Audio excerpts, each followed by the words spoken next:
بسم اللہ الرحمن الرحیم نحمدہ و نصلی علی رسولہ الکریم خاتم الانبیاء و خاتم المرسلین. محترم ناظرین و سامعین، السلام علیکم ورحمۃ اللہ. حق نیوز کے ہفت روزہ سلسلے RSTU کے ساتھ آپ کا میزبان ڈاکٹر ناظر حسین حاضر خدمت ہے. ماہ رمضان المبارک کی مبارک ساعتوں کی مبارکباد قبول کیجیے میری جانب سے، RSTU کے اراکین کی جانب سے اور حق نیوز کی پوری ٹیم کی جانب سے. ماہ رمضان المبارک کی اہمیت اور اس کی افادیت کے حوالے سے بہت سے لوگ بہت کچھ جاننا چاہتے ہیں، لیکن حدیث مبارکہ کے یہ الفاظ اس کی اہمیت کو اجاگر کرنے کے لیے کافی ہیں. نبی اکرم صلی اللہ علیہ وآلہ وسلم نے ارشاد فرمایا، جس کا مفہوم ہے کہ اگر میری امت کو یہ معلوم ہو جائے کہ رمضان المبارک کے کیا فوائد ہیں اور اس کی کیا اہمیت ہے، تو میری امت یہ تمنا کرے کہ سارا سال رمضان رہے. ماہ رمضان میں اللہ کی مغفرت اور رحمت بارش کی طرح برستی ہے.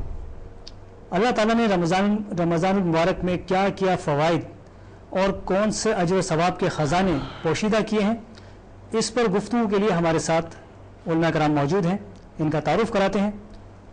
جناب مفتی محمد فرحان قادری صاحب، آپ کا تعلق دارالفتہ جامعہ طوبہ کراچی سے ہے. آپ نے جامعہ کراچی سے، کراچی یونیورسٹی سے ایم اے اسلامیات کیا اور اسپیشلائزیشن کی آپ نے اسلامک بینکنگ میں. اور ہمارے ساتھ حسب معمول حسب سابق جناب الیاس ستار صاحب موجود ہیں. الیاس ستار صاحب سے آپ سب واقف ہیں، آپ کی جانی پہچانی شخصیت ہیں. آپ تقابل ادیان، اصلاح عقائد اور مباحلہ مناظرہ کے حوالے سے عالمگیر شہرت کے حامل ہیں. آج انشاءاللہ ہم یہ گفتگو کریں گے کہ رمضان المبارک میں روزے اس کا مقصد کیا ہے. اللہ تعالیٰ نے ہر عبادت کا ایک مقصد بیان کیا ہے.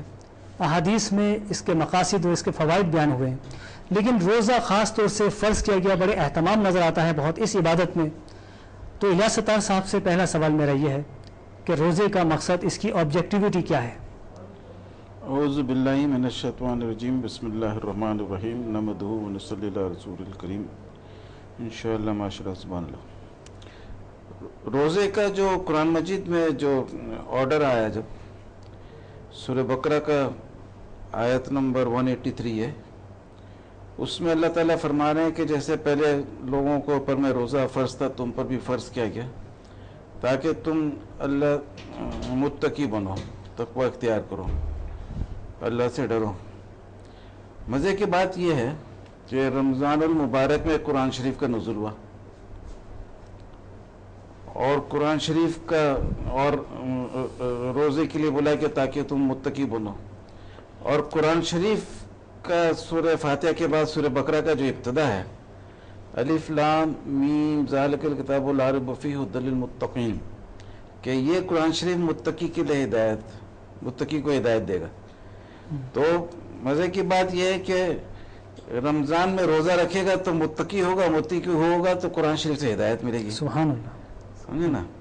تو یہ ایک بہت اچھا ریلیشن شپ ہے قرآن شریف کا اور روزے کا، کہ روزے سے بنیادی بات متقی بنے گا جی، اور پھر قرآن کے ذریعے اس کو متقی کے حیثیت سے ہدایت ملے گی. تو ناظرین، ابھی بجلی آف ہو گئی تھی تو آپ کو ذرا تکلیف ہوا، معاف کریے گا. تو تھوڑا سا میں ریپیٹ کر دیتا ہوں کہ روزہ کو جب اللہ تعالیٰ نے فرض کیا آیت نمبر 183 میں سورہ بقرہ میں، تو اللہ نے فرمایا کہ جیسے پچھلے نسلوں کے اوپر میں لوگوں کے اوپر میں روزہ فرض ہوا تھا، تم پر بھی فرض کیا گیا تاکہ تم متقی بنو. اور رمضان میں قرآن شریف کا نزول بھی ہوا، اسی میں 2-4 آیت بعد میں اللہ فرما رہا ہے. اور قرآن شریف کا جو سورہ بقرہ کا ابتدا ہے، اعوذ باللہ من الشیطان الرجیم، بسم اللہ الرحمن الرحیم، الف لام میم ذالک الکتاب لا ریب فیہ ھدی للمتقین، یعنی کہ یہ متقی کے لیے کو ہدایت دے گا قرآن مجید. تو قرآن مجید کا رمضان میں نزول ہوا، رمضان میں روزہ فرض ہوا تاکہ تم متقی بنو، اور متقی بنو گے تو پھر قرآن شریف سے تم کو ہدایت ملے گی. تو اس میں ایک قابل غور بات یہ ہے کہ اللہ تعالیٰ نے فرمایا کہ متقی کو ہدایت تو ملے گی، لیکن اس کے پہلے ایک اور اہم بات اللہ تعالیٰ نے فرما دیا کہ ذالک الکتاب لا ریب فیہ، جس کتاب کے ذریعے ہدایت ملے گا انسان کو وہ کتاب لا ریب ہوگا، شک سے بالاتر ہوگا. سبحان اللہ. تو یہ شک سے بالاتر، ایک تو یہ کتاب قرآن مجید کا صفت بھی بتا دیا کہ یہ لا ریب کتاب ہے، اور دوسرا یہ بتا دیا کہ جو وہاں سے کہ تم اپنا ہدایت حاصل کرنے کے لیے خواہش مند رہو تو اس کو دیکھو کہ یہ لا ریب بھی ہے یا نہیں ہے. اگر لا ریب ہے یا لا ریب کی روشنی میں وہ بھی لا ریب ہو جاتا ہے، جو بھی اس کے روشنی میں ہو تو وہ بھی قابل قبول ہے. اور مزے کی بات یہ ہے کہ جب نزول ہوا تھا تورات کا تو تورات بھی لا ریب تھا، جب نزول ہوا تھا زبور کا تو وہ بھی لا ریب تھا، جب نزول ہوا انجیل کا اس زمانے وہ بھی لا ریب تھا. یہ سارا اللہ کا کلام ہے، سارا لا ریب تھا، لیکن بعد میں ان میں تحریف ہو گیا. اب جو لا ریب کتاب دنیا میں موجود ہے، لوح محفوظ کا کتاب جو دنیا میں اب موجود ہے وہ ہے قرآن مجید. خالی قرآن لوح محفوظ میں جتنے کتابیں ہیں وہ سب ابھی بھی لا ریب ہیں. لا ریب کا صفت جو ہے دنیا میں بک رہا ہے. جی جی اوپر ابھی تک ہر چیز لا ریب ہے اللہ کے پاس. وہ چاہے انجیل ہے وہ بھی لا ریب ہے، تورات زبور سب لا ریب ہو. تب اور بھی کتابیں ہوں گی، اللہ کو معلوم کتنا کتاب اور کیا کیا ہے، کیونکہ اللہ کا ہر کلام لا ریب ہوتا ہے. یہ جو آپ نے کہا کہ تحریف ہوئی ہے، تو میں ناظرین کو یہ بتا دوں کہ انجیل جب سے منظر عام پر آئی ہے غالباً 3000 سال سے زائد عرصہ ہو چکا ہے. انجیل تو 2000 نہیں یار، 2010 ان کے 2000 سال. ان 2000 برسوں میں پہلی بار تحریف ثابت ہوئی، اور یہ اللہ تعالیٰ نے یہ توفیق دی جناب الیاس ستار صاحب کو کہ بائبل میں آپ نے تحریف ثابت کی. اس سے پہلے جو تضاد ثابت کیا جاتا تھا اس کو عیسائی تسلیم نہیں کیا کرتے تھے، لیکن الحمدللہ اس کی ایک بہت بڑے عیسائی پادری، سابق پادری نے اس کی تصدیق بھی کر دی ہے کہ تاریخ میں پہلی مرتبہ تحریف ثابت ہوئی.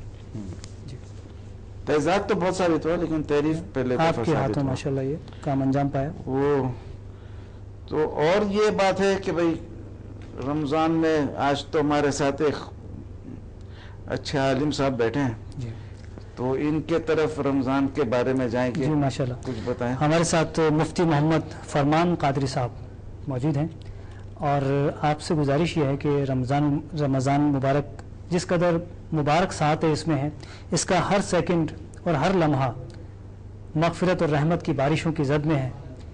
مسلمان اس سے کیسے فائدہ اٹھائیں؟ وہ کون سے کام ہیں جو رمضان میں کم کرنے ہیں، اور وہ کون سے کام ہیں جو بالکل نہیں کرنے، اور کون سے کام بہت زیادہ کرنے ہیں؟ نحمد و نصلی علی رسول الکریم، اما بعد فاعوذ باللہ من الشیطان الرجیم، بسم اللہ الرحمن الرحیم. ماہ رمضان کا بیسک جو ریلیشن ہے وہ قرآن سے ہے، اور قرآن جو ہے ہدایت کا سرچشمہ ہے. لیکن جو عبادت اس میں خاص فرض کی گئی روزہ، اس کے بارے میں نبی کریم علیہ صلاۃ والسلام نے فرمایا کہ اللہ فرماتا ہے، حدیث قدسی کے الفاظ ہیں، الصوم لی وانا اجزا بھی. نبی کریم علیہ السلام نے جو فرمایا کہ اللہ فرماتا ہے کہ بندے روزہ جو ہے وہ میرے لیے ہے، اور اس کی جزا میں جنت یا کچھ اور نہیں دوں گا، بلکہ جو روزہ رکھتا ہے وہ مجھے پا لیتا ہے، میری رضا اسے حاصل ہو جاتی ہے. تو روزے کی امپورٹنس جو ہے وہ اس حدیث سے ہمیں مل جاتی ہے. تو ماہ رمضان میں روزہ فرض کیا گیا، تو نبی کریم علیہ صلاۃ والسلام نے جو تعلیمات اپنے امتیوں کو ارشاد فرمائی، اس میں کہ نبی کریم علیہ السلام فرماتے ہیں کہ جب رمضان آ جائے تو اے میرے امتیوں 4 باتوں کی کثرت کرو. اس میں پہلی 2 باتیں ایسی ہیں کہ وہ تم اللہ کو راضی کرو گے، اور آخر کی 2 باتیں جو ہیں وہ تمہارے لیے ضروری ہیں کہ تم ان کی طرف محتاج ہو. نبی کریم علیہ السلام نے فرمایا کہ پہلی بات تو ہے کہ لا الہ الا اللہ، کہ اللہ کا ذکر کرو، اور دوسری بات کہ استغفار، اللہ سے اپنے گناہوں کی مغفرت طلب کرو. یہ 2 باتیں ایسی ہیں کہ اللہ تبارک تعالیٰ کو بندہ راضی کر رہا ہوتا ہے. سبحان. اس کے بعد جو باتیں ارشاد فرمائی، نبی کریم علیہ السلام فرماتے ہیں کہ تم اس کی طرف محتاج ہو، تمہاری نیڈس ہیں وہ کیا ہیں کہ اللہ سے جنت طلب کرو اور جہنم سے پناہ طلب کرو. تو روزہ جو ہے ایک ایسی عبادت ہے کہ اللہ تبارک تعالیٰ نے مسلمان کو یہ عبادت دی تو گویا کہ اسے ہدایت کا ایک راستہ دکھا دیا ہے. سبحان. بلکہ کنز العمال کی ایک حدیث مبارکہ ہے جس میں نبی کریم علیہ السلام فرماتے ہیں کہ روزہ جو ہے عبادت کا دروازہ ہے. جب تک انسان روزے کے فلسفے کو نہیں سمجھ لیتا یا یوں کہ اس کو اڈاپٹ نہیں کر لیتا تب تک وہ عبادت شروع ہی نہیں کر سکتا. سبحان. اب عبادت کو دیکھ لیجئے، نماز بھی عبادت ہے، اس کے علاوہ حج عبادت ہے، زکوٰۃ عبادت ہے، اللہ کا ذکر عبادت ہے، لیکن روزے کے بارے میں خاص کہا گیا کہ عبادت کا دروازہ ہے. تو اس کو سمجھنا ضروری ہوتا ہے. تو انسان جب روزے کی حالت میں ہو تو ہر اس کام کو چھوڑ دینے کا حکم ہے جو اللہ کی ناراضگی کا سبب بنتا ہو. اسی لیے کہا گیا کہ روزہ جو ہے صرف یہی مت سمجھنا کہ کھانے پینے اور اپنی جو ہے نفسانی خواہشات سے رک جانے کا نام ہے، بلکہ تمہاری ہول باڈی جو ہے اس کا بھی روزہ ہوتا ہے. تمہارے ہاتھ سے کسی کو ایذا نہ پہنچے، تمہاری زبان سے کسی کو ایذا نہ پہنچے، تمہاری آنکھیں جو ہے حرام کی طرف نہ جائیں، تمہارے کانوں میں حرام نہ آئے. یہ تمام باتیں انسان ٹوٹلی گویا کہ ایسا ہو کہ اس کا رب اسے دیکھ رہا ہے اور وہ اپنے رب کی بارگاہ میں کھڑا ہے. تو جب یہ بات ذہن میں آ جاتی ہے انسان کے تو پھر وہ حقیقتاً روزے دار کہلاتا ہے. ماشاءاللہ.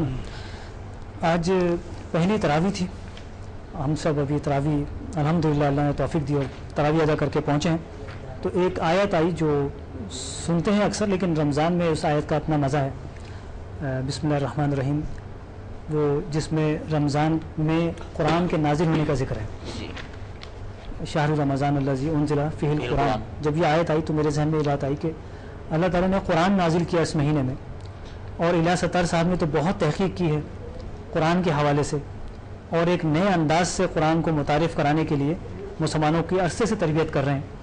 تو میں ستار صاحب سے کہنا چاہوں گا کہ قرآن کی اتنی عظمت اللہ تعالیٰ نے اس کتاب کو دی کہ اس کے ذریعے ہی آپ نے جیسا ابھی فرمایا کہ ہدایت متقی ہونے کے بعد بھی ہدایت قرآن سے ہی لینی ہے. تو قرآن کی کوئی اچھی باتیں ہمارے ناظرین کو بتائیے مزید، وہ RSTU کے حوالے سے جو ٹروتھ کا آپ کے ہاں کانسیپٹ ہے. آپ نے بہت گھما گھما کے سوال کر دیا، تھوڑا سوچنا بھی تھا مگر میرا خیال یہ ہے، میں جو سوچ کے آیا تھا ناظرین کو بتانے جی، وہ یہ ہے کہ رمضان کے مہینے میں یہ ہے کہ غصہ کو بھی کنٹرول میں رکھنا ہے. اور جیسا ابھی حضرت بتا رہے تھے کہ پورے جسم کا روزہ ہے، ہاتھ سے تکلیف نہیں پہنچے، آنکھ بھی حرام کی طرف نہیں جائے. تو اس میں ایک چھوٹا سا نقطہ یہ ہے کہ جہاں تک دوسروں کو تکلیف نہیں پہنچے، یا ایک چیز ہوتا ہے کہ کوئی رشتہ دار یا کوئی دوست اگر زیادہ کماتا ہے تو ایک حسرت ہوتا ہے، جلن حسد بھی ہوتا ہے، اس قسم کا ہوتا ہے، کچھ لڑائی جھگڑا بھی ہوتا ہے. تو انگلش میں ایک بولتے ہیں فیملیرٹی بریڈس کنٹمپٹ. جتنا جان پہچان لوگ ہوتے ہیں نا اتنا جلن حسد یہ سب ہوتا ہے. اصل میں آپ دیکھیں تو دنیا کا آبادی 600 کروڑ ہے. کوئی پریسیڈنٹ بن رہا ہے، کوئی کروڑ پتی بن رہا ہے، اور بڑے بڑے کروڑ پتی بن رہے ہیں، کسی کو کوئی ہوش نہیں ہے. آپ ڈیفینس میں چلے جاؤ، اگر 2000 گز کا پلاٹ ہے تو ایک آدمی کا نہیں، پورا گلی 2000 کا ہوتا ہے نا، ایک کے بعد سبھی تو 2000 گز کے پلاٹ ہو رہے.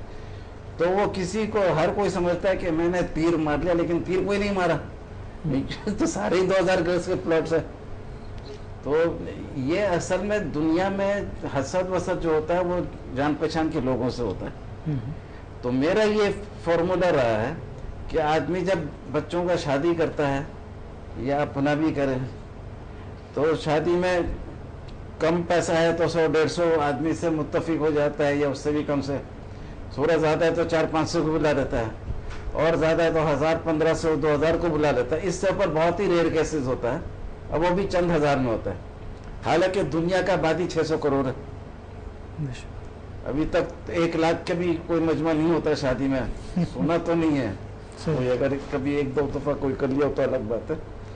تو 500-600 150-200 یہ اتنی مقدار ہوتا ہے اتنے لوگوں کا، آؤٹ آف 600 crores. اور شادی میں ان لوگوں کو بھی بلایا جاتا ہے جن سے سال بھر نہیں ملتا، 10 سال نہیں ملتا.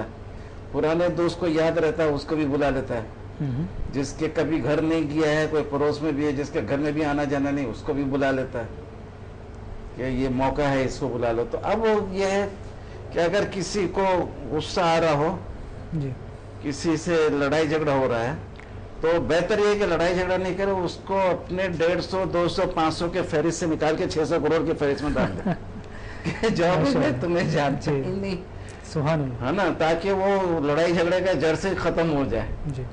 تو اس سے یہ فائدہ ہوتا ہے کہ وہ آدمی کو جلن حسد لڑائی جھگڑے کا مواد کم ملتا ہے، وہ فالتو ٹائم اس کا ضائع نہیں ہوتا ہے، اچھے کاموں میں اپنے آپ کو انگیج رکھتا ہے. ماشاء اللہ، بہت اچھا پوائنٹ آپ کا. اور میرا دوسرا سوال مفتی فرمان قادری صاحب سے کہ روزے کے بہت سے فضائل ہم سنتے ہیں، آج چند فضائل ہمارے ناظرین کو بتائیے، کیونکہ پہلی رات ہے اور آج سے فضائل سنیں گے تو شوق پیدا ہوگا اور انشاءاللہ ہمت بھی پیدا ہوتی ہے، فضائل سننے سے طاقت قوت آتی ہے. روزے کے فضائل کیا ہیں؟ حدیث مبارکہ میں حضرت موسیٰ علیہ نبینا علیہ صلاۃ والسلام کی طرف وحی کی گئی، اور اس وحی کے جو مضمون تھا، کہا کہ موسیٰ میں نے امت محمدیہ علیہ صلاۃ والسلام کو 2 نور عطا کیے ہیں، اور ان 2 نوروں کی برکت سے 2 اندھیروں کو دور کر دوں گا. موسیٰ علیہ نبینا علیہ صلاۃ والسلام نے عرض کی باری تعالیٰ وہ 2 نور کون سے ہیں؟ تو ارشاد ہوا اے موسیٰ وہ 2 نور رمضان اور قرآن ہیں.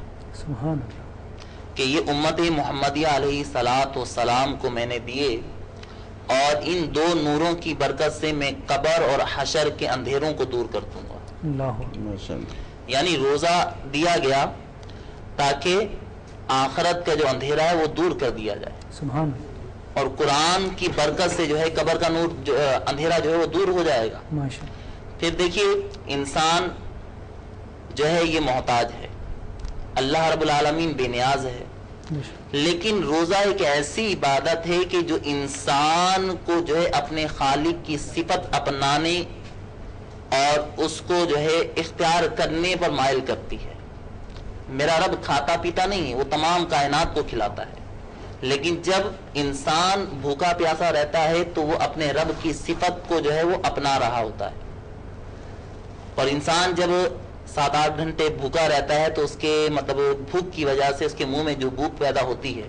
تو روزے کی اہمیت دیکھیے کہ اللہ رب العالمین فرماتا ہے کہ جب افطار کے وقت اس کے منہ سے بو آ رہی ہوتی ہے، انسان اس بو سے نفرت کر کے جو ہے وہ دور بھاگتا ہے، لیکن میرے نزدیک وہ بو جو ہے جو روزے دار کے منہ میں میری رضا کی خاطر پیدا ہوئی ہے، میرے نزدیک وہ بو جو ہے مشک و عنبر سے زیادہ پسندیدہ ہے. پھر نبی کریم علیہ الصلوۃ والسلام فرماتے ہیں کہ مجھے 5 چیزیں ایسی دی گئی ہیں کہ جو مجھ سے پہلے انبیاء علیہ السلام کو نہیں دی گئی. اس میں ایک یہ ہے کہ اللہ تبارک تعالی روزے داروں پر جو ہے نظر رحمت فرماتا ہے، اور جس پر اللہ نظر رحمت فرمائے اس کو عذاب نہ دے گا. پھر ماہ رمضان آتا ہے تو حضرت عبداللہ ابن عمر رضی اللہ تعالیٰ عنہ کی روایت ہے کہ جب رمضان کی پہلی رات ہوتی ہے، جیسے آج پہلی رات ہے، تو اللہ رب العالمین ارشاد فرماتا ہے کہ جنت میرے بندوں کے لیے تو مزین ہو جا، اس کی تزئین و آرائش کی جاتی ہے. پورے سال جو ہے ماہ رمضان کے انتظار میں جنت کو سجایا جاتا ہے، اور وہ جنت جو ہے ان لوگوں کے لیے سجائی جاتی ہے جو اللہ کی رضا کے لیے روزے رکھتے ہیں. سبحان اللہ. پھر یہ کہ اس کی ہر ساعت میں اللہ تبارک و تعالی جو ہے اپنے بندوں کو معاف فرماتا ہے. پہلے 10 دن اللہ تبارک و تعالی نے اپنی رحمت کے مخصوص کیے ہیں کہ اس میں جو ہے رحمت نازل ہوتی ہے، اور رحمت کا انداز کیا ہوتا ہے کہ اس میں رزق بڑھا دیا جاتا ہے، مخلوق کے لیے اللہ کی نعمتوں کی فراوانی ہو جاتی ہے، مخلوق میں جو ہے غم گساری ہمدردی ایثار کا جذبہ پیدا ہو جاتا ہے. یہ دیکھ لیجیے مسلمان ہیں کہ ان میں جو ہے اگرچہ یہ فائنینشلی بہت کمزور ہیں، ہماری اکنومی جو ہے بہت مطلب یوں کہیے کہ لڑکھڑا رہی ہے اس وقت، لیکن پھر بھی مسلمانوں میں اثار کا جذبہ ہے. پاکستان کی بات کر رہے ہیں یا عالمی؟ All over Pakistan, all over مسلم ورلڈ جو ہے اس کی بات کریں گے. مسلمانوں میں جو ہے اثار کا جذبہ ہوتا ہے. 2005 میں جب زلزلہ آیا تو اس وقت پاکستانی قوم نے دیکھی کس طرح اپنے مسلمان بھائیوں کی مدد کی. ابھی جو ہے فلڈ وکٹمز جو ہمارے سامنے آئے ہوئے آئی کہ ہماری آزمائش آئی ہوئی ہے تو پوری پاکستانی قوم جو ہے ان کے ساتھ کھڑی ہوئی ہے. تو یہ کیا ہوتا ہے کہ اثار کا جذبہ. تو رمضان میں جو ہے انسان میں اثار کا جذبہ پیدا ہوتا ہے. سبحان. پھر یہ غم گساری کو پیدا کرتا ہے. اللہ اپنی نعمتوں کی جو ہے فراوانی کرتا ہے، انسان میں جو ہے اثار کا جذبہ. پھر نبی کریم علیہ السلام فرماتے ہیں کہ روزے دار کو افطار کرا دینا یہ بہت عظیم نعمت ہے، اس کا بہت ثواب ہے. تو صحابہ کرام علیہ رضوان نے عرض کیا رسول اللہ ہم میں تو اتنی طاقت نہیں ہے، ہم تو خود جو ہے کھجور یا نمک سے روزہ افطار کرتے ہیں. تو کہا کہ اگر پانی کے ایک گھونٹ سے بھی کسی کو روزہ افطار کرا دو تو اس کا بھی اتنا ہی اجر ہے. سبحان اللہ. اخلاص نیت کے حوالے سے کچھ بتائیے گا کہ رمضان میں ظاہر ہے روزہ ہوتا ہے اور شیطان عمل سے روکتا ہے، کامیاب نہ ہو تو نیت کو بگاڑنے کی کوشش کرتا ہے. تو اس نیت کی تصحیح یا تصحیح نیت کے حوالے سے کچھ فرمائیے گا. دیکھیں عبادات جتنی بھی ہیں ان کا تعلق جو ہے اس پہ ثواب یا عقاب جو ہوگا اس کا مدار ہی نیت رکھا گیا ہے. اور نبی کریم علیہ الصلوۃ والسلام فرماتے ہیں کہ نیت المؤمن خیر من عملہ او کما قال علیہ الصلوۃ والسلام کہ مومن کی نیت جو ہے اس کے عمل سے بہتر ہے. سبحان اللہ. کہ عمل ابتداءً خالص ہے لیکن اگر شروع کرنے کے بعد اس میں ریا شامل ہوگی تو برباد ہے. لیکن نیت جو کی ہے اس میں ریا نہیں آ سکتی، اس میں کوئی ملاوٹ نہیں ہے. پھر اللہ تعالیٰ دیکھیں اپنے بندوں پر کتنا رحیم ہے کہ جب انسان کسی نیک عمل کا ارادہ کرتا ہے تو اس کے نامہ اعمال میں نیکی لکھ دی جاتی ہے، اور جب اس کو فلفل کر لیتا ہے، اس پہ عمل کر لیتا ہے تو اللہ رب العالمین 10 گنا زیادہ ثواب لکھتا ہے. سبحان. تو نیت ہی جو ہے عبادت کی اصل ہے. اگر نیت میں کوئی فطور آئے تو کیا عمل کرنا چاہیے؟ اس کے بارے میں نبی کریم علیہ الصلوۃ والسلام نے فرمایا کہ اللہ کو تمہارے بھوکے یا پیاسے رہنے سے کوئی غرض نہیں ہے. جی. تو انسان کو چاہیے کہ جو بھی کام کرے وہ اللہ کی رضا کے لیے کرے. ویسے تو آپ جو ہے اگر کوئی بیماری ہے تو اس میں بھی کھانا پینا چھوڑ دیتے ہیں. جی. لیکن یہاں کھانا پینا چھوڑنا صرف اللہ کی رضا کے لیے ہے. اللہ یہی دیکھتا ہے من یخاف بالغیب. جی. کہ کون پوشیدہ رہ کے اس سے ڈرتا ہے.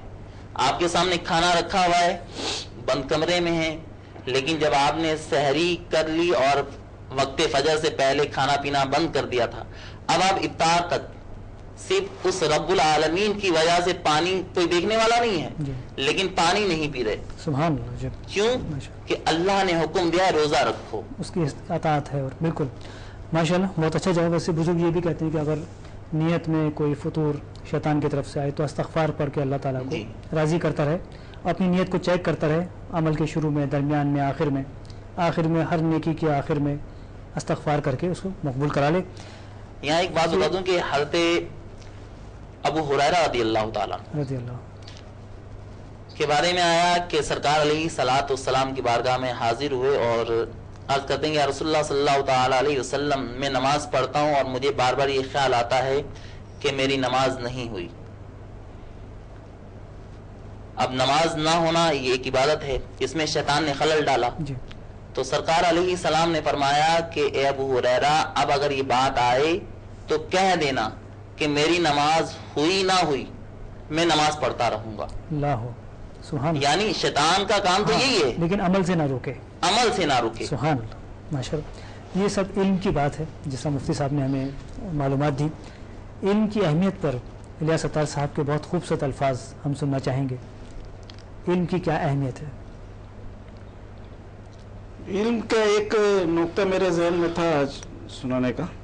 اچھا وہ یہ سوال کر دیا آپ نے کہ رمضان کے مہینے میں ہم لوگ زکوٰۃ وغیرہ کا سب سوچتے ہیں 70 گنا زیادہ ثواب ہوگا. تو علم کے حوالے سے ایک یہ ہے کہ سورہ آل عمران کا 18 نمبر آیت ہے کہ اللہ اس بات کا گواہی دیتا ہے اور فرشتے اور علم والے لوگ جو انصاف پر قائم ہیں وہ بھی گواہی دیتے ہیں کہ اس غالب حکمت والے کے سوا کوئی لائق عبادت نہیں. اب ادھر میں اللہ کے بارے میں شہادت دینا کہ اس غالب حکمت والے کے سوا کوئی عبادت نہیں، یہ تو ایک بنیادی چیز ہے آخرت میں کامیابی کا. جس کا یہ آخری کلمہ بھی ہو جائے موت کے وقت اس کو بھی بہت خوش نصیب سمجھتے ہیں سبحان کہ مرنے کے بعد کلمہ پڑھ کے گیا اور یہ گواہی. لیکن یہ گواہی کے لیے اللہ تعالیٰ نے یہاں شرط رکھا ہے علم کا. علم والے لوگ جو انصاف پر قائم ہیں وہ بھی گواہی دیتے. یہ نہیں بولا کہ بھئی جو زکوٰۃ دے گا وہ بھی گواہی دے گا، یا جو نماز پڑھے گا وہ گواہی دے گا، جو ذکر کرے گا گواہی دے گا. جو اس کے پاس علم ہوگا وہ گواہی دے گا. سبحان اللہ، یہ بہت یہ ایک علمی بات ہے. بے شک ماشاء اللہ. تو رمضان میں جہاں ہم لوگ اور سب نیکیوں کا سوچتے ہیں تو موت کے وقت یہ گواہی دینے کے لائق ہم بھلے اس کے لیے علم حاصل کریں ہم لوگ ماشاء اللہ، اور اس کو یعنی کم نہیں سمجھے. اور اللہ تعالیٰ نے سورہ حج کے 8 نمبر آیت کا ہے کہ بہت سے لوگ ایسے ہیں یا کچھ لوگ ایسے ہیں جو اللہ کے شان میں جھگڑتے ہیں بغیر علم، دانش، ہدایت اور کتاب مبین کے. جی تو علم دانش ویسے قرآن سے بھی حاصل کرنا ہے اور اس کے علاوہ بھی جو علم جو کامن سینس بولتے ہیں یا تحقیقی یا علم حاصل کرے، قرآن کی آیت کے اوپر تحقیق کرے اور اس کے علاوہ بھی یعنی سب چیز پہ آسمان زمین پہ بھی تو غور کرنے بولا گیا ہے نا. جی تو صرف تو یہ نہیں بولا گیا کہ قرآن کی آیت ہی کو دیکھو. بہت ہی قیمتی بات ہے. میں تو اس کا شوقین ہوں کہ یہ دوسرے لوگ بھی کرے اور میں خود بھی کروں. بے شک. لیکن علم کا ساتھ میں زور ہے، یعنی آنکھ کان بند کر کے نہیں بولا اللہ تعالیٰ، جی بلکہ یہاں تک بول دیا جو لوگ غور فکر نہیں کرتے وہ بس سب سے بدترین جانور ہیں. یعنی انسان کو جہاں اتنا آنر دیا ہے، وَلَقَدْ كَرَّمْنَا بَنِي آدم وغیرہ بولا ہے، وہاں بولا ہے کہ بدترین جانور اگر وہ غور فکر یعنی سوچتا نہیں ہے، سمجھتا نہیں ہے. تو اس لیے علم جو ہے یہ بہت ہی بنیادی چیز ہے اور اصل عروج پہ یہی لے جاتا ہے. اور علم ہوگا تو باقی سارا کام خود بخود کرے گا نا. جی ایک کالر ہمارے ساتھ ہیں. السلام علیکم. السلام علیکم. جی وعلیکم السلام. کون صاحب اور کہاں سے فون کر رہے ہیں؟ میں اللہ رکھا بول رہا ہوں بیٹا. کہاں سے؟ میں کراچی سے بول رہا ہوں. جی اللہ رکھا صاحب فرمائیے کیا پوچھنا چاہیں گے؟ ہم یہ پوچھنا چاہیں گے کہ پوری رات ہم جگارہ کرتے ہیں جی تو چھٹی کرتا ہوں جی تو تہجد پڑھتا ہوں، اس میں تہجد ہو جاتی ہے نہیں ہوتی. کسی نے میرے کو بولا ہے کہ اتنا میں سوتا نہیں ہوں. اچھا تو یہ سوال ہم نے کسی وجہ ہم کو بتا دو کہ ہماری نماز ہو جاتی ہے یا نہیں ہوتی. ضرور ضرور ضرور ابھی معلوم کرتے ہیں. بہت شکریہ. مفتی صاحب یہ سوال آپ سے کہ ایک شخص جو رات کو ڈیوٹی کرتا ہے کیا تہجد کے لیے سونا ضروری ہے یا اسی دوران ادا کی جا سکتی ہے یہ نماز؟ تہجد جو ایک خاص عبادت ہے اس کے لیے سونا لازمی ہے. چاہے آپ لمحہ بھر کے لیے سوئیں اور اس کے بعد دوبارہ بیدار ہو کر جو نماز آپ رات کے حصے میں پڑھیں گے اس کو تہجد کہتے ہیں. ویسے اگر کوئی سوتا نہیں ہے اور رات کے کسی پہر میں نفل ادا کر لیتا ہے تو وہ صلاۃ اللیل کہلاتی ہے، اس کا ثواب الگ ہے. تہجد کا ثواب اسی وقت ملے گا جب بندہ جو ہے سو جائے اور اٹھ کر جو ہے اس کو ادا کرے. کم از کم کتنی دیر سونا ضروری ہے؟ کتنے منٹ؟ لمحہ مطلب یہ کہ سونے کا مطلب یہ ہوتا ہے کہ انسان اپنے آس پاس سے غافل ہو جائے. چند لمحوں کے لیے، ایک لمحے کے لیے آپ نے فرمایا کیونکہ اس میں مشقت زیادہ ہے. اچھا، جب انسان آرام میں چلا جاتا ہے پھر اللہ کی رضا کے لیے اٹھنا تو مشقت زیادہ ہے. سبحان اللہ. جی بہت شکریہ. جی ایک اور کالر ہمارے ساتھ ہیں. السلام علیکم. وعلیکم السلام. کون صاحب کہاں سے فون کر رہے ہیں؟ جی شیخ صاحب کیا پوچھنا چاہیں گے؟ یہ جانا تھا مفتی صاحب سے یا مولانا صاحب سے. جی ایسا ہوتا ہے کہ روزے کے دوران جب پوچھتے ہیں خالی جو ہے یا کچھ ہی کرتے ہیں کوئی چیز بھی اس میں جو ہے کبھی نمک نبی کا مسئلہ ہو جاتا ہے، چکنا جائز ہے دوران روزہ؟ جی ٹھیک ہے. بہت شکریہ شیخ صاحب. نمک چکھ سکتے ہیں روزے کے دوران؟ دیکھیں اجازت تو ہے اس کی، لیکن وہ کنڈیشنز ایسی ہیں کہ مطلب ان کو آج کل ہمارے معاشرے میں کیونکہ عموماً اگر اس کی بالکل اجازت دے دی جائے تو ہر کوئی چکھنے، اور چکھنے کا مطلب یہ ہوتا ہے کہ حلق میں کوئی چیز نہ جائے. آپ نے زبان پہ رکھا، اس کا ٹیسٹ لیا اور اس کو تھوک دیا. لوگ یہ کرتے ہیں کہ چکھنے کے مطلب وہ زبان پہ رکھا اور حلق میں اتار لیا، تو اس سے روزہ ٹوٹ جائے گا. اور جان بوجھ کر ایسا کیا تو پھر اس پر کفارہ بھی ہے، قضا بھی ہے. وہ کیا ہے؟ کفارہ 2 مہینے کے مسلسل روزے رکھنا، اچھا، یا 60 مسکینوں کو کھانا کھلانا، اور قضا الگ ہوگی اس کی. وہ کیا ہے؟ قضا تو مطلب وہی مطلب دوسرے ایام میں جو ہے روزہ رکھ لے، اس کا ایک ہی روزہ رکھے گا، ایک ہی روزہ رکھے گا. اچھا ماشاء اللہ. اسی طرح ایک اینٹیسڈ کے نام سے ایک میڈیسن ہے جو انجائنا، جب دل میں درد ہوتا ہے تو اسے زبان کے نیچے ہی رکھا جاتا ہے، حلق سے وہ نہیں اترتی، بلکہ ایک نظام جسم میں ہے کہ یہیں سے وہ ایبزارب ہوتی ہے بلڈ میں جا کے اور ہارٹ تک پہنچتی ہے اور اس کو تقویت دیتی ہے. روزے کے دوران اینٹیسڈ رکھ سکتے ہیں زبان کے نیچے؟ نہیں، روزہ اس سے چلا جائے گا، کیونکہ روزہ جو ہوتا ہے کہ آپ اپنے منہ کے ذریعے اپنی جو ہے جسم کے اندر کوئی چیز داخل کریں. حلق کے جو یہ پیسیج ہے آپ کا ایک، اس پیسیج سے کوئی چیز بھی آپ کی باڈی میں اگر ان ہو رہی ہے تو اس سے روزہ آپ کا ٹوٹ جائے گا.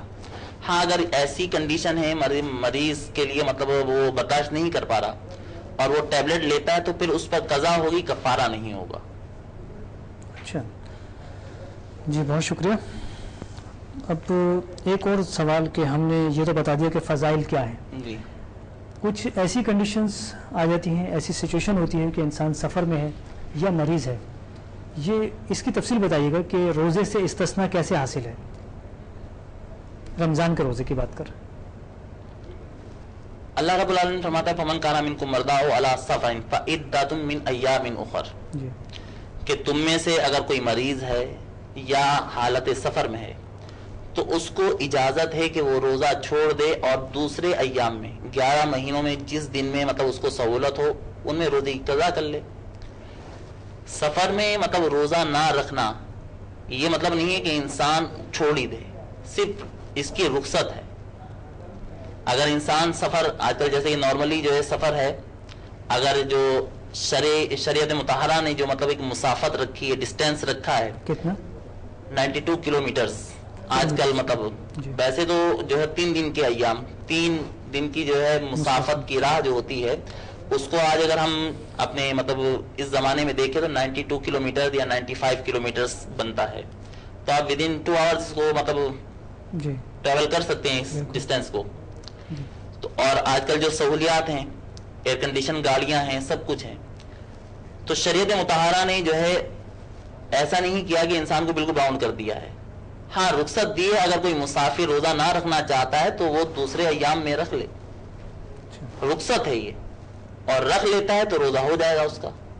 ماشاء بہت شکریہ. رمضان میں زکوٰۃ جیسے آپ نے کہا کہ لوگ سارا سال انتظار کرتے ہیں اور رمضان میں چونکہ 70 گنا زیادہ ملے گا اس کو اجر و ثواب، تو رمضان میں ادا کرتے ہیں. زکوٰۃ کے معاشرتی فوائد پہ کچھ روشنی ڈالیے.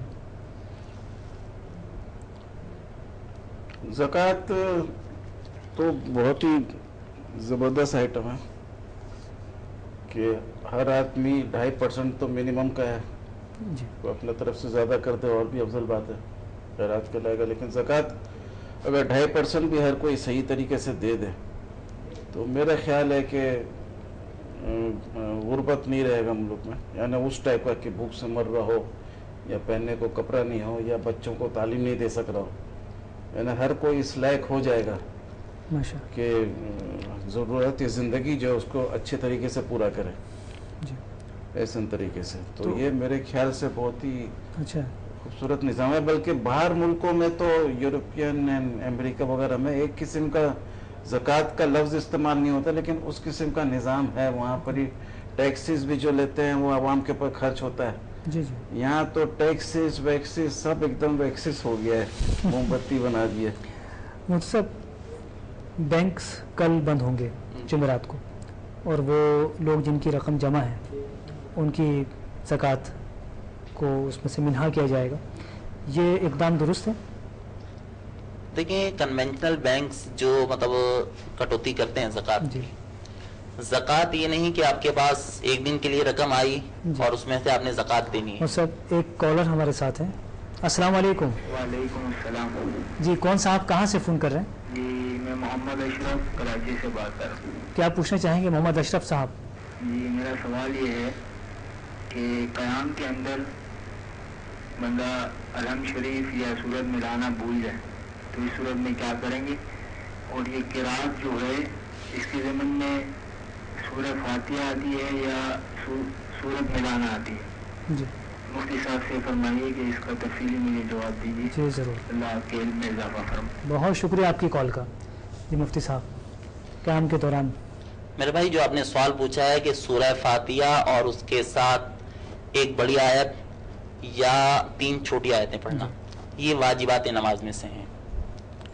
اگر کوئی جان بوجھ کے چھوڑتا ہے اس کو تو اس کی نماز جو ہے وہ ادھوری ہے اور اس کو حکم ہے کہ دوبارہ نماز ادا کرے. وہ اگر سہون رہ جاتی ہے، بھول گیا ہے، چاہے سورہ فاتحہ کی ایک آیت ہو، پوری سورہ فاتحہ ہو، یا سورہ فاتحہ کے بعد جو ہے سورت ملانا بھول گیا ہو، تو اس کی نماز ہو جائے گی. لیکن اس کا طریقہ یہ ہے کہ آخری قاعدے میں جو ہے تشہد پڑھ کر وہ سجدہ سہو کرے گا، اس کے بعد تشہد پڑھ کے درود پڑھ کے دعا ابراہیمی پڑھ کے سلام پھیر دے، اس کی نماز ہو جائے گی. سبحان اللہ. تو ہم بات کر رہے تھے کہ حکومت کے اس اقدام کی، بینکوں کو بند کر کے اور زکوٰۃ کی کٹوتی کرنا. ہاں نصاب ایک تو ضروری ہونا ہے، اور اگر اس کو جو شریعت نے ہمیں جو نصاب دیا ہے کہ 7.5 تولہ سونا ہو اور 52.5 تولہ چاندی یا اس کی مالیت ہو آپ کے پاس. پھر یہ نہیں کہ آپ کے پاس 2 دن کے لیے آیا تو اس پہ بھی زکوٰۃ دینی ہے، سارا سال پورا سال گزرنا جی. یہ بھی شرط ہے. پھر یہ ہے کہ آپ کی مطلب جو بیسک نیڈس ہیں اس کے علاوہ ہو یہ جی. تو پھر آپ کو زکوٰۃ دینے کا حکم ہے. بینک ان چیزوں کا خیال رکھتے ہیں؟ نارملی بینکس جو ہے مطلب آپ نے جو ہے 1 مہینہ پہلے اگر وہاں پر اکاؤنٹ اوپن کیا ہے جی. تو انہوں نے کاٹ لینی ہے. اچھا.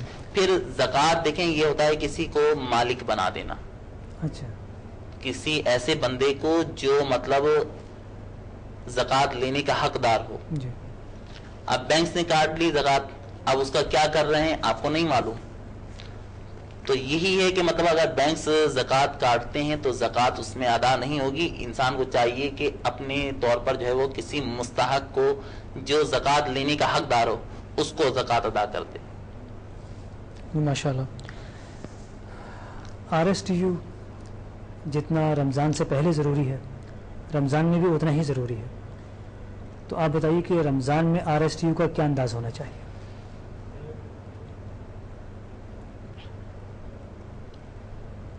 رمضان ہو یا رمضان کے بعد ہو، میں تو چاہتا ہوں کہ RSTU ایک تھیم ہے، ایک مشن ہے، ایک انداز ہے سوچ کا، فکر کا.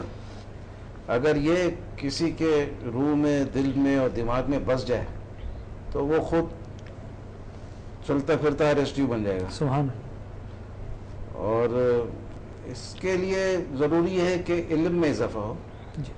اب ایک چھوٹا سا ایک مثال میں دیتا ہوں آپ کو کہ میں کبھی کسائی کی دکان سے وہ گوشت کا چھیچا ویچا کیا بولتا ہے اس کو، جی جی. فالتو گوشت جو ہوتا ہے نا، بلی کے لیے لے کے آتے تھے.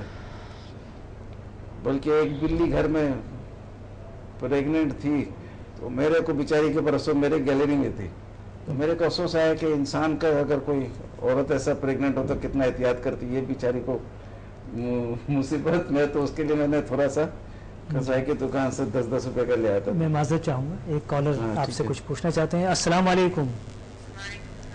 جی کون صاحبہ کہاں سے فون کر رہے ہیں؟ جی آپ کی آواز کلیئر نہیں ہے.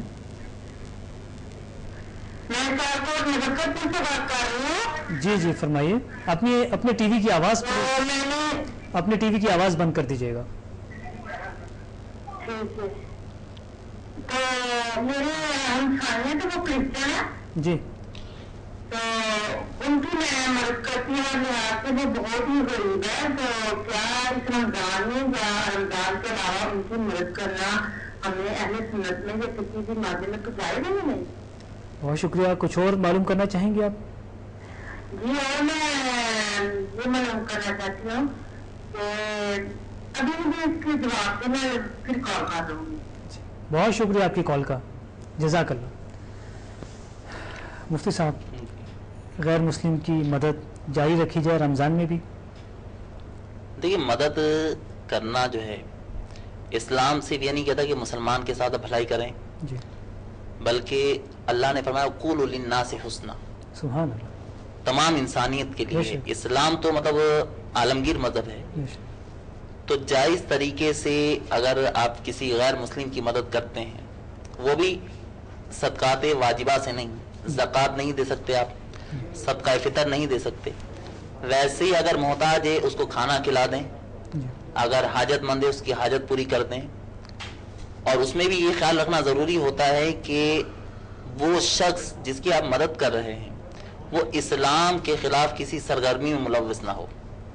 اچھا، اس کی کنفرمیشن رہنی چاہیے جی، کہ وہ اور یہ نارملی ہو جاتا ہے جب محلے میں کوئی رہتا ہے تو معلومات ہو جاتی ہے. جی، کیونکہ اگر آپ نے اسلام کے دشمن کی مدد کی اور اس نے اسلام کو نقصان پہنچایا تو آپ بھی اس کا سبب بن جائیں گے. سبحان اللہ. ویسے غیر مسلم کی مدد کرنا بالکل منع نہیں ہے، لیکن احتیاط ضروری ہے. کنڈیشنل کہہ لیجیے جی. جہاں ہوگا. اب محلوں میں اکثر عیسائی بھی پڑوسی ہیں، ہندو بھی، قادیانی بھی، اور دیگر مذاہب کے لوگ ساتھ ہوتے ہیں، تو آپ نے صحیح کہا کہ اکثر معلوم ہو جاتا ہے کہ کون اپنے کس مشن پر ہے. اس میں ایک ترمیم کر لیجیے، قادیانی جو ہے قادیانی کی مدد نہیں کر سکتے کسی بھی صورت میں نہیں کر سکتے. کسی بھی صورت نہیں. قادیانی دیکھیں کافر جو ہوتے ہیں وہ دو طرح کے ہیں. جی ایک کافر اہل کتاب ہیں، جی ان کا کھانا جو ہے وہ ہمارے لیے حلال ہے، ان کی عورتوں سے نکاح کرنا جو ہے اگرچہ ناپسندیدہ ہے جی. لیکن اسلام نے اس کی اجازت دی ہے، ناپسندیدہ کہا ہے اس کو. جی. تو اہل کتاب کافر ہیں، عیسائی ہو گئے، یہودی ہو گئے، ان سے معاملہ کریں گے کچھ اور ہے.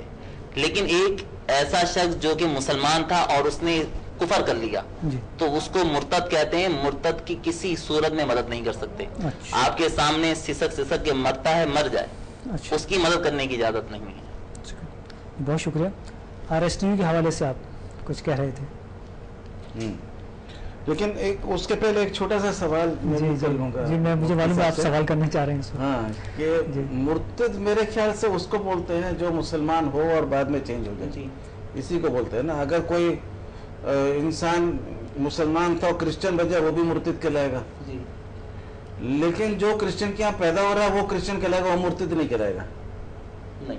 اسی طریقے سے قادیانی کے جو شروع میں جو بنتے ہیں یا ابھی بھی بنتے ہیں اختیار کر دیں، لیکن قادیانی کو یہاں اگر کوئی پیدا ہو رہا ہے بچہ اس کو بھی مرتد بولا جائے گا کیا؟ دیکھیں ہم اس کو کلاسیفائی نہیں کر سکتے بھی. قادیانی ختم نبوت کے منکر ہیں، اور جو ان کا بڑا پیشوا تھا وہ پہلے مسلمان تھا، اس نے کفر کیا. تو قادیانیوں کو ہم مرتد ہی کہتے ہیں، اگرچہ ان کو غیر مسلم اقلیت میں شمار کیا جاتا ہے، لیکن ان کے ساتھ ہمیں وہی بیہیو کرنا ہے جو کہ ایک مرتد کے ساتھ کرنا ہے. عیسائی کے ساتھ نہیں کر سکتے، یہودی کے ساتھ وہ بیہیو نہیں کر سکتے، کیونکہ وہ اہل کتاب ہیں، ان کے احکام الگ بیان کیے گئے. ایک مرتد کے گھر میں وہ بات صحیح ہے، فقہا نے اس پہ بات کی ہے کہ جو مرتد کے گھر پیدا ہوا اور اسی مذہب پر ہے تو کافر ہے. جی. لیکن ہم نے بتاؤ ویسا ہی کرنا ہے. بہت شکریہ مفتی محمد فرمان قادری صاحب اور جناب الیاس ستار صاحب، آپ کی تشریف آوری کا بہت شکریہ. آئندہ انشاءاللہ پھر ملاقات ہوگی. تو ناظرین، یہ تھا ہمارا آج کا پروگرام. انشاءاللہ آئندہ افطار ٹائم میں RSTU کے حوالے سے پھر ملاقات ہوگی. اجازت دیجیے. اللہ حافظ.